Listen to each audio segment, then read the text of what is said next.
About 10 years ago, I worked at a cemetery. The money was good and it was relatively easy. All I really had to do was drive around in my truck and make sure no kids were causing trouble. Every night was exactly the same, and by then I'd already gotten used to the creepy nature of the job. After a normal night of work, I got off around 6 a.m. and headed home. I didn't usually go to bed until around 11 or so, and while I was getting ready at 10:30, I got a call from my boss. He asked me if I had seen anything last night, and I said no because I hadn't. He then told me that a grave had been defaced. I swore I didn't see anything though, especially not some group of kids, which are typically the culprit. Anyways, he asked me if I could come back and help him clean it, and I agreed of course because I kind of felt like it was my fault. When I got there, I realized I had underestimated how horrible these writings on the grave had been. This was not the usual small writing or anything. There was writing all over the stone, with horrible words and markings. What made it so much worse was that when we were cleaning everything off, I was finally able to read who the person was. I will obviously not say the name for privacy reasons, but it was a child, only 8 years old when he passed away just a few months prior. I was filled with anger and sadness, unlike any I felt before. I mean, who does that to a kid? I stayed with my boss for a bit, as we checked some surveillance footage. This cemetery was huge though, and the only camera we had was on one building where the funerals were held, and it wasn't very big. And again, this was quite a long time ago, and cameras weren't what they are today. We didn't see anyone at all. My boss notified the town's office, as the cemetery is owned and run by the city, and for the next few weeks they had some new guys come out to go on watch with me from dusk to dawn. Those weeks went by without anything happening. Didn't see anyone or find any defaced graves. One of the guys rode around with me while the other one stayed near the entrance. I actually became good friends with my watch partner. We wondered and talked about what the defacer looked like, and after some time it seemed like we'd never get to know. Nothing was really happening anymore, and it kind of seemed like a one and done type of screwed up situation. Eventually, the other watch guards left due to the inactivity, and it was back to just me. Another week went by of nothing, before something happened again. One night, as I had just started my shift and began patrolling, I drove all the way to the back of the cemetery, got out, and began my walk, which I had to start doing to see if any graves had writing or whatnot. As I was getting to about where the kid's grave was, I realized that something was off. I was a couple 100 feet away from the kid's grave, and it was pitch black, but something looked out of place. I stared in that direction for a whole 30 seconds, getting a little creeped out even. Then I started walking closer, shining my dim flashlight all around the area. Once I was just 100 feet away, I shined my flashlight again at the kid's grave. The light barely reached that far, and in the dim, foggy darkness, I could see a black figure laying on the ground completely still next to the grave. Obviously, I was horrified. I didn't know if it was a dead body that had been dug up or a living person trying to hide. I stepped closer slowly, and once I was maybe 40 or 50 feet away, I almost got a heart attack as the figure jumped up and sprinted into the dark field of graves, completely disappearing in the darkness in just a few seconds. I stood in place, shocked, horrified, and confused. Once I got a hold of myself, I ran back to the truck and radioed for the police. Then I went back over to the kid's grave. I warn you, what I saw was really disturbing. In front of the gravestone was a hole. It wasn't a big hole, nothing done from a shovel, but more like someone's hands. It didn't even go very deep, maybe just a foot. Either way though, someone had tried to dig up this child's grave with their bare hands, and it made me sick. I'm not sure what the person was trying to achieve, and unfortunately we never figured out who did it, but rest assured it never happened again. The town hired 2 new people permanently, and one of us always kept watch over that grave specifically, while the other 2 scouted the area. The city also had more people on watch throughout the day as well. To this day, that's been by far the worst thing I've seen while doing graveyard work.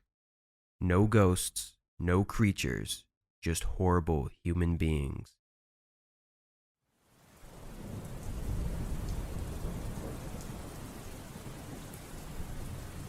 I'm a community patrol officer for a neighborhood in southern Las Vegas. If you aren't familiar with his occupation, it's nothing like a police officer or anything.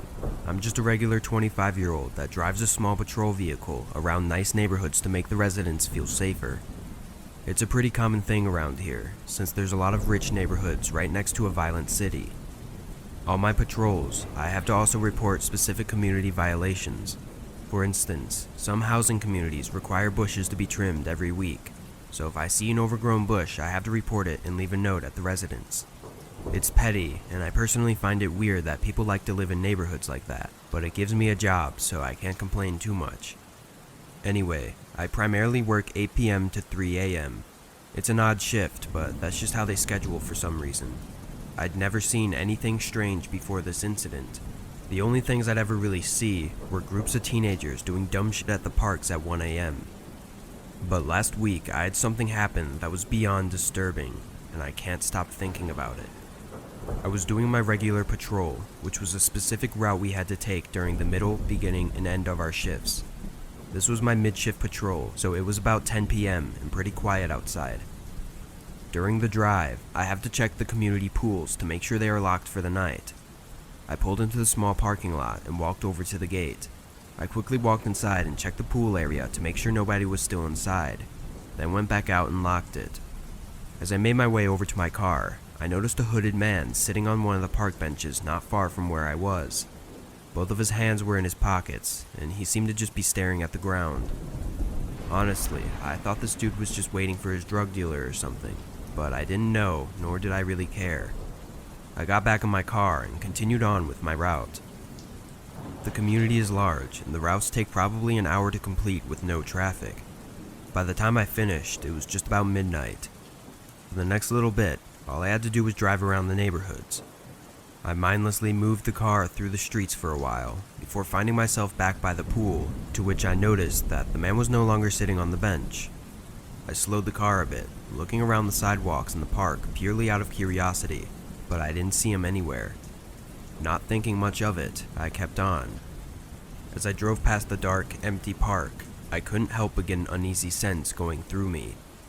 I don't know what it was, but something felt off. I continued for a few more minutes before pulling up to a stop sign and noticed a man on the side as if he was going to walk across.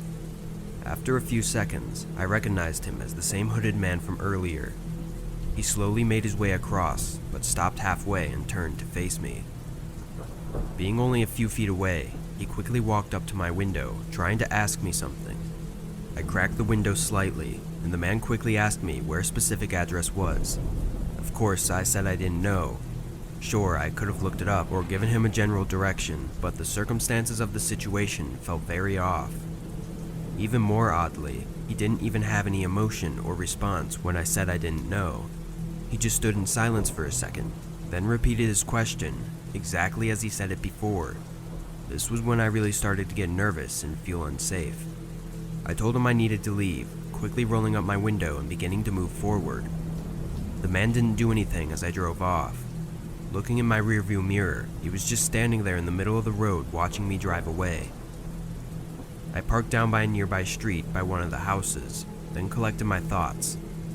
It was a really weird encounter, but was it reason enough to call the police? I didn't know. As bad as it sounds, calling the police while at work is a big deal, and I didn't want to unless it was actually necessary. The big question that kept coming up in my mind, though, was why was he looking for that address? I decided to type it into my GPS, and it was just a few minutes away, inside the neighborhood I was patrolling. So, I got back on the road and made my way over to the address. When I arrived, it seemed like every other ordinary house at 1 a.m. All the lights were off and nobody was outside.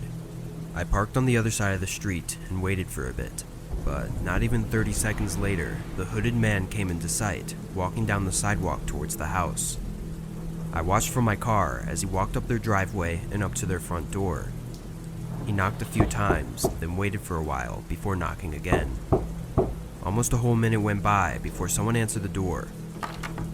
Immediately, the hooded man slammed his body into the homeowner and fought his way inside the home. I was in shock, seeing something like this for the first time happening right in front of me. I controlled myself as soon as I could though and called the police. As I sat waiting in fear, I didn't see any movement for 2 or 3 minutes. I debated with myself whether or not to go in and try and help the homeowner.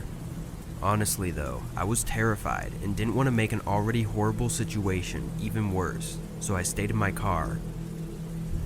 Suddenly, the front door moved a little, then swung open abruptly, followed by the hooded man sprinting out and running off down the street.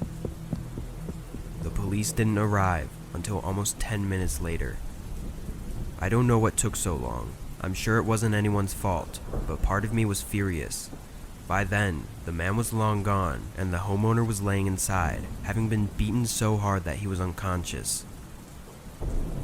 Over the next few days, more unfortunate information came in.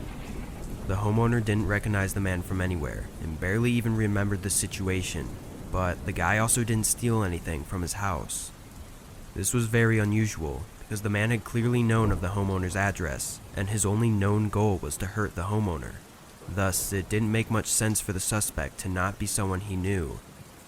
The whole thing was very strange, and it still makes me feel uneasy. It's only been a week since this happened though, so hopefully more information comes up, and the hooded man gets caught.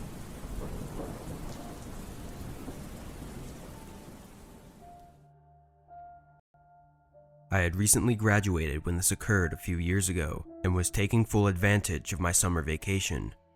I had started working full-time at the high school where I had just completed my studies, since I needed the money for college. My family had asked me to accompany them to my grandparents' home in Virginia, but I had declined because I had already purchased tickets for a concert that was set to take place on the very day we had to depart. I didn't mind staying behind at all. I mean, what 18-year-old doesn't want a house to themselves for a full week? Furthermore, I had no concerns that my neighbors would complain about the parties or cause me any kind of inconvenience because most of them were gone as well. I had a strong desire for some fried chicken that day, which took me out of the house. On my way back, there was an accident on the main road, causing a whole line of traffic, so I decided to take a shortcut and was relying solely on Google Maps to get me home. I noticed a light turn on as I passed a mechanic shop along the route. It was another car, but this car had only one functional headlight, which was really weird. I distinctly recall finding it really odd that this automobile had abruptly turned on its light as I was passing, and I was even more alarmed when it departed behind me. But I was aware that I have a tendency to be paranoid and that I frequently wonder if someone is watching me and whether they have malicious intentions. I dismissed the idea as a weird coincidence and moved on. I started to stress out as I got closer to my neighborhood and realized that the car was still following me. My fear was increased by the fact that I was low on gas at the moment. I had two choices at this point. Either I turn around and drive home while the strange car pursues, or I just drive about and see if it follows or not. Driving around, however, seemed to be a very dangerous alternative because I wasn't sure what I would do if my car ran out of fuel in the middle of the road, leaving me trapped with this creep. I reasoned that I'd better take a chance in a familiar setting, rather than on the side of a lonely, dusky country road. Once this was decided, I pulled onto my street and felt my heart drop as the car with one headlight turned directly behind me. At this moment, I thought I was doomed. I started pulling into my driveway because there was nothing else I could do, and to my absolute horror, they started to follow me up. Now that I think about it, I believe I should have called the police, but at the time I was so engrossed in my own thoughts that the idea never even entered my head. I might have contacted my dad, who would have gotten his rifle if he was home, but he and the rest of the family were 12 hours away at the time. I stopped and placed my car in reverse when the car started to follow me up the driveway. They reversed in response, but they also came to a stop at the bottom, thus blocking my way out.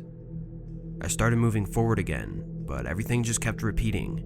I drove, they followed, I reversed, and they blocked my exit, over and over again a couple of times. Finally, I hurriedly pulled further up the driveway and swung my car around to confront them.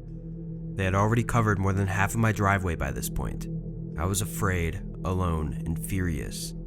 I opened the car door and stepped out with my small pocket knife firmly in my right hand, and my headlights blazing directly into their face. Because I've always been naturally paranoid, as I've already mentioned, I used to keep a small knife between my seat and the car door. I shouted at them, holding the knife out. I merely hoped that they would be panicked. I think they might have believed I was a girl or weak, or maybe had not expected me to react so aggressively. They backed out of my driveway gradually and slowly made their way down the street. But then they parked their car by a neighbor's house down the road, and through the darkness, I could see someone get out. It was at this point that I began to think more clearly and quickly ran inside and called the police. I then went over to the front window, looking out at the dark neighborhood streets, but couldn't see any movement. My adrenaline was fading, and I began to panic even more than I was when I was standing in the driveway. Just then, footsteps were heard running around the outside of my house, followed by a nearby window shaking as they tried to forcefully open it. I was terrified and losing my mind in the panic of the moment. The man continued to run around the house, testing every door and window, trying to force them open. I knew I kept everything locked, but I was worried he may still find a way to break in. I ran upstairs and locked myself in the bedroom, then called 911 again to ask for an update. I was thankful to hear that they were in the neighborhood less than a minute away. The man began banging against the front door, yelling for me to open it. 2 cop cars pulled into the driveway just in time though, and surprisingly, the man didn't run or anything. I watched through the windows as they put him in cuffs, then I made my way outside to greet the officers. The guy was trying to convince one of the cops that he wasn't doing anything wrong, but of course the cop wasn't buying it. Anyway, long story short, it turned out the man was heavily under the influence of both drugs and alcohol at the time. He never explained what his plans for following me or trying to break into my house were, but considering his state, it couldn't have been good. Luckily, I don't have to worry about seeing him for a long time.